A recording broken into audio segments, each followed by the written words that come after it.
Welcome back to Morning Joy, where truth matters.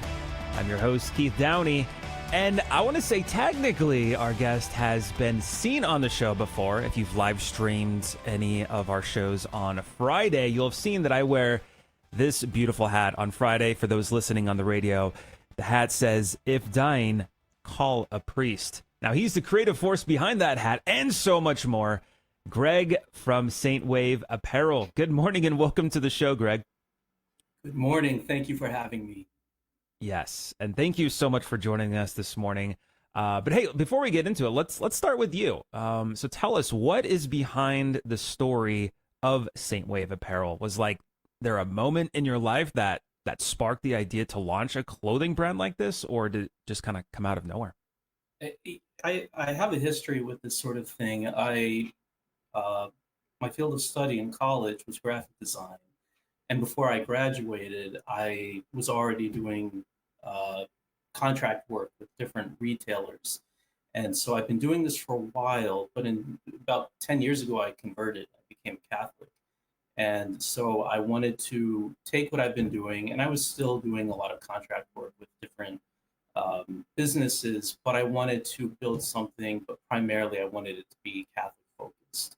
And then in 2018, I decided I need to start doing this just to keep my skills in check, but also I really want to honor God somehow, and this would be a great way of doing it.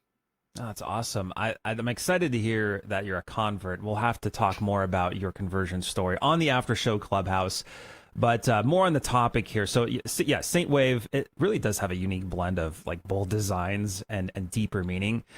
How would you describe the heart of the brand to someone who's never heard of it, or maybe they're listening on the radio? What's the message you're putting out there? Of course, it being Catholic, but going a little bit further into it, I want to bring some attention to the joy of being Catholic, and even poking fun at the human foibles that we have, and poking fun at Catholic culture, and not in a mean-spirited way, but in a way of recognizing that we still all belong to God, and that even though we're fallen and that we're a little bit awkward and silly at times, we're really meant to be all of that in His direction. Yeah, you just described me in a nutshell there. Awkward and yeah. So walk us how you come up with some of your designs, though. Do you is this something that you sketch on, say, like a napkin, or is this something like a brainstorming session? And also, what's the wildest inspiration you've ever had for a piece? Yeah, I wish I had a clear answer, because I haven't really mastered it yet. It's been in some cases where I have an aesthetic in mind that I want to work with, and I need to figure out what message I want to apply to it, and sometimes it's the other way around. And there are times where it's just an idea that pops into me, and so I might jot something onto a napkin or plug it into my phone and then put it to life. But I've told people this before. One form of inspiration I take from is watching old commercials, but most especially commercials from the window of 1989 until 1992. There's a very specific look to these, and I think commercials tend to have more of a feel of that specific era, even more than music or movies. Probably because movies and music, they might be trapped in a fad, and if it's a really good movie, it's timeless. But these commercials are kind of trapped in really the everyday life of people of that time. And so I look at a Citibank commercial might have a really good, I don't know what it's called in the business, but where you see the logo and the little slogan below, it just looks very catching. And I try to take that, and so I use a lot of that in the works that I do. Yeah, there's something said there, because when you mentioned some of these corporate brands, so you kind of utilize that in a way that people recognize it, and they probably aren't sure why they recognize it, but then they see that whatever message you put on your clothing is a lot deeper than just a simple corporate jargon. It's faith based. Which is, I mean, when you think about it, there's a lot that goes into that. Have you ever had someone come up to you when wearing some of these clothes? What has been the experience with that and wearing something like this type of clothing in the public? Nowadays, I mean, I think that I've had a few people come up to me and make comments, and they're just like, "What is this?" I think maybe the most interesting one was not me directly. My wife was at the airport. She was on business, and she was coming back home. And in the airport, as she was waiting for the flight, there were two young women that were nearby, and she overheard them talking, and she heard them saying very pro-life things. And this was in an area where you wouldn't expect to hear this. And then they turned to her and they saw that she was wearing a Saint Teresa of Calcutta Pray For Us shirt. And they commented to her, and she realized they were from Students for Life. And it was just one of those things where it was like, this is interesting that we're kind of here at this moment. But I would say maybe the most interesting that I found was at the Catholic Palooza a couple of years ago, and I was a vendor there. And that was a great opportunity because I'd say the core audience that I have were all centralized here. And I've been to other events where maybe the designs aren't necessarily meant for this population. It's for them, but of course it might not, the little humor might not be caught on so easily. And at Catholic Palooza, it was a great opportunity because they I'd say they got it, and it was great. Yeah. I was just thinking of the times that I've worn some of, like, say, I have a Memento Mori shirt, which I got like compliments at Home Depot once. It's just kind of interesting how people, I've never had a negative experience, although I actually did wear this hat, this If Dying Call a Priest hat, at Disneyland. I don't think I've had so many like dirty looks in my life. Probably not the best place to wear something like that, but maybe it is. I don't know. So your apparel, just making apparel probably is very competitive. Everyone's trying to stand out. What has been the toughest hurdle for you in Saintwave, and how have you pushed through it? Besides time management, because that's something I have to keep in mind being a husband and father, but I was thinking more about that, and I think it is trying to make sure that what I'm doing is not contradicting church teaching or in any way poking fun at God or poking fun at the saints. Because while there's still meant to be some lighthearted humor, sometimes I have to, as I'm coming up with a concept or I'm even in the middle of designing it, I have had to stop and think, what message am I saying with this one? And so that's something that I have to keep in mind each time I do something like this.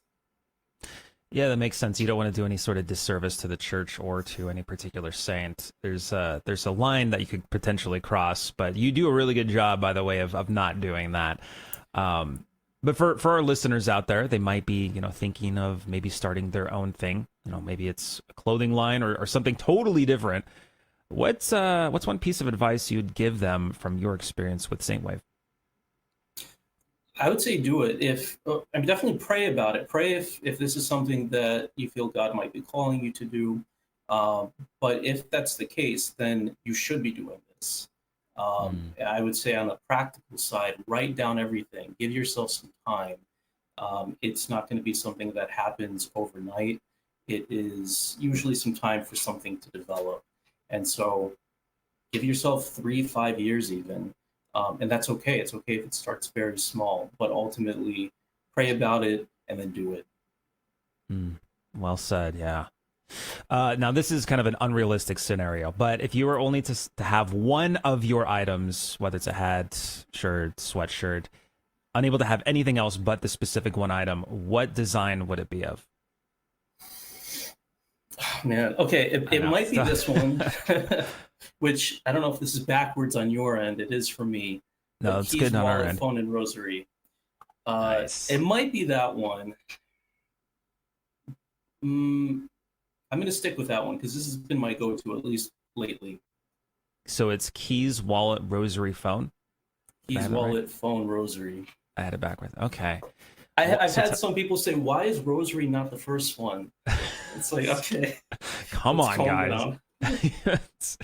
Can't please everybody there. That's funny.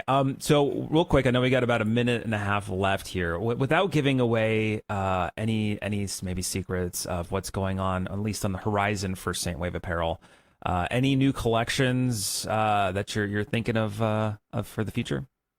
I'm still designing more items, no major collections, but I'm still releasing them regularly. I am doing a collab with, I'll give a shout out, Regina Skincare. So I'm doing some design work with them. And I've just started, I did it last year, but we've actually started to make something a little bit more concrete. So that's been really fun. Something more concrete, huh? Are you using concrete? Concrete skincare? Or you're rubbing concrete in your face? Yeah. Oh, that's awesome. Well, for those listening out there, they want to see more, and especially some of those commercials that Greg was talking about. He actually does some really great work on Instagram. Make sure to follow. It's Saintwave period 33AD or Saintwave.33AD. That's where you can find Greg. There's also a link to the website, saintwave.net. Anywhere else we can find you aside from those places, Greg? No, that's it. Awesome. Well, thank you so much for joining us. I know for those that are listening out there, it's a very visual kind of a conversation. We recommend, if you are able to, make it on over to Rumble or YouTube a little bit later today to actually get the full visual of some of these designs because they're really great. But yes, saintwave.net and then saintwave.33AD. But that is it for Morning Joy, where truth matters. Thanks again, Greg. Now there's a couple paths we can take right now. So, and this is one we recommend as well. If you're able to make it on over to any of the social medias, we really do want to invite you to our after show clubhouse. This is a way for us to just expand the conversation. We have so much more to say, just can't put it in the confines of the radio time limits that they're given to us. But you just need to search for Morning Joy Radio or GRN Online.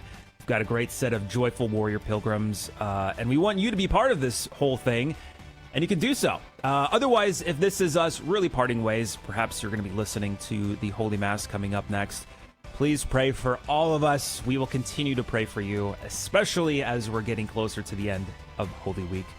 But yes, if this is us truly saying goodbye, God bless, make it a joyful day, and we'll see you tomorrow on Morning Joy, where truth matters.